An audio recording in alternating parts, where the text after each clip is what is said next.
eye Ghanatube so for modofo snowy masan so atenasibio nsem ahodo eko benyina no nsa ebeka ewo channel we so entintempa no so mennom enkwan no enja fonti ye be wakotie nsem ahodo bi ekoso ewo Ghanatube na yaba.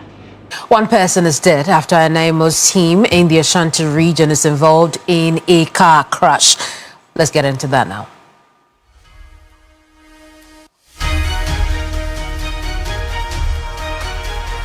News just in, one person was killed in an accident that has left 4 others. Personnel of the National Anti-Illegal Mining Operations in critical condition. We're learning the team was on a major anti-galamsey operation in Obuasi when the accident happened. I want to show you details of a statement the Ministry of Lands and Natural Resources released in the last hour. Now, according to the ministry, that statement says it regrets to announce that a team of 5 members of the National Anti-Illegal Mining Operations Secretariat was involved in the fatal motor accident today near the Obuasi Airport area. It goes on to say that the incident occurred while the team was undertaking a major anti-galamsey operation aimed at curbing the menace of illegal mining within the enclave. It also says that tragically, 1 member of the task force has been confirmed dead, while the remaining 4 sustained serious injuries and are currently receiving medical care. So that's it coming from the ministry, which is now extending its profound sympathies to the family of the fallen colleague and conveys heartfelt wishes for swift recovery to the injured team members. But that's just news coming in the last hour. 1 person has died in a motor accident involving the NAMO's team in the Ashanti region. Let's get further details. Media Relations Officer of the Ministry, Pakwesi Shandoff, is joining us for just that. Pakwesi, I appreciate your time this evening with us, but how did this happen?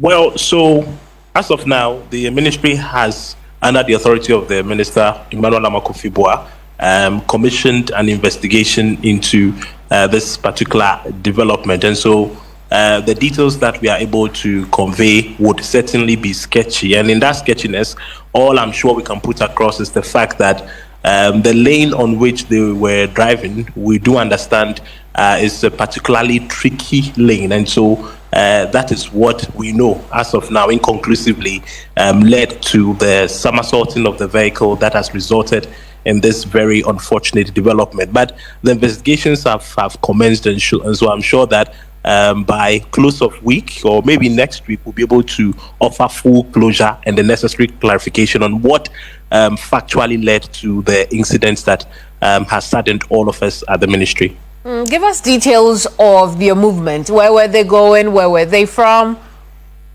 What can you tell us? So, I mean, if you look at all the galamsey hotspots, the regions that we have classified as hotspots in the country, the Ashanti region is one. Now, in the Ashanti region, places like Obuasi also have featured prominently in the flashpoints where galamsey occurs most. And so the movement was in that respect. They had gathered intelligence, and so they were going to foil some operations in that particular area and beyond when the incident happened. It was a team of 5, 2 policemen, 1 immigration officer, and then 1 officer from the BNI, and then 1 soldier. He unfortunately is the one who has passed. The reason the team is mixed this way is because, like we all know, NIMOS integrates all the security agencies, and so that's the reason for that team composition. Unfortunately, the soldier is the one who passed on their way to Galamsey sites to, of course, do what they've always been doing, deal with the menace of illegal mining. I see. Pakwesi, since NAMOS started work, how many personnel have passed? I think this is the very first time we are hearing of such an unfortunate development. Of course, it is a very tricky and dangerous terrain because we are always coming into confrontation with illegal miners who are armed. Some of them want to be brutish and combative as well. But we have never recorded an incident of this nature to the point of death. No, we have not. And so I'm sure this would be a very first unfortunate tragedy that we are recording from the time NIMOS was installed up to now in all of its operations.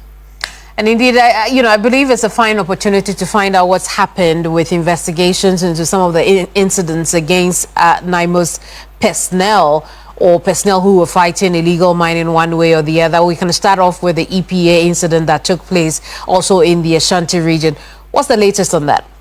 Well, for all investigations that border on attacks on NIMOS personnel, I have to say that all of them are steadily in progress, and in due course we would communicate the outcomes. The thing is that some of these processes you have to exhaust a bit more time because you want to come to a conclusion that is very definitive. Of course, on surface you would find, you make some findings that you can run with, but we want to come to the very bottom line and make sure that we penalize everybody who is involved. You remember, it is not only before the EPA incident, there was one where in Tridium, for example, NIMOS personnel were attacked just because they were, performing their traditional operations. That, in addition to the EPA incident, and indeed every incident that has involved the harassment of NIMOS personnel is being steadily investigated, and in due course will communicate the outcomes. Of course, everybody who is found culpable definitely would be punished, because you should not foil any attempts to deal with the menace of illegal mining, especially the personnel who are sacrificing their lives to do it. Really, you should not harm them. So if you do, you certainly fall in trouble with the law. Very well, Pakwesi, appreciate your time with us tonight. Pakwesi Shandorf is Media Relations Officer for the Ministry of Lands and Natural Resources. We'll stay on this subject and bring in now Security Analyst Richard Kumado. I will pick his thoughts on this tragic development. Richard, how does this come to you? I wasn't surprised at all, considering the fact that the environment has become a bit more treacherous, and there are treacherous elements out there after the lives of the NIMOS teams and the agencies that work within the space, which means that the environment has become a bit more hostile, with a lot of hostile personalities all over the place. In that regard, it would appear, or it would be proper for NIMOS, the frontliners in particular, to be a bit more strategic and to be a bit more tactical, particularly the route they take and throughout the entry points and the exit points, saying that whether they are relaxing or whether they are in the trenches, vigilance and observance should be the watchword, because anything can happen at all times. I'm happy that they have started investigations immediately. We want to find out whether somebody deliberately threw them off the route, or it was an impromptu hiccup, or it was a human negligence, or it was Richard, why something deliberate that happened to them. I see, Richard. Why would you think that far that there could be foul play in this, when we are told it was a motor accident? Now, I was talking about 4 options. I was saying that investigation outcomes will look at whether somebody deliberately tampered with an equipment, or somebody threw them off the street, or it was a human negligence, or it was an impromptu hiccup. And these 4 scenarios will be investigated and looked at carefully.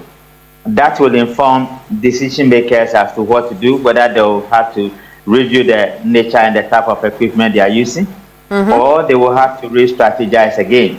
So I wasn't saying somebody deliberately, but we are investigators, and we want to look at these 4 places and find out whether something actually came from that. And if it means that it's human negligence, there's a reason for that. If it means that it's an impromptu, there's a reason for that. If it means that somebody tampered with equipment or somebody deliberately threw them out, it helps decision makers to take a decision in that regard. Well, Richard, as an investigator, right? And I'm happy you bring the issue of equipment, right? Reviewing the equipment that they are using. When you look at the pictures that you see on your television, what does it tell you about equipment and the need for review? So definitely, it's a multifaceted operations they are in, and every terrain demands a nature of equipment, or a specific operations will require a specific type of equipment. the frontliners will always do the assessment and decide what to do and what not to do. And I believe their judgment should be respected in that regard. But whatever we all have to do in terms of communication, in terms of support, and in terms of encouraging them to get a job done, is our responsibility as citizens and as a nation. But investigation outcome will determine what really happened to them and what needed to be done going forward. Richard, we'll leave it here. I appreciate your time as always. Richard Kumado is a security analyst. He has extensive knowledge of the workings of national security. Yeah, how about here in some ekoso ewo on my for comment ehukimi ewo comment section na menjebre enkinkan enfama ofefe make I will be say aha eye Ghanatube so open some ahodo any akese a fa wani twemu ewo channel we so there more reason obetimi nya nsem no and as obetimi attend ya ekoso quickly no is by subscribing and also hitting on the notification bell. Ebusian for modofo snow ni sisi ade makramo.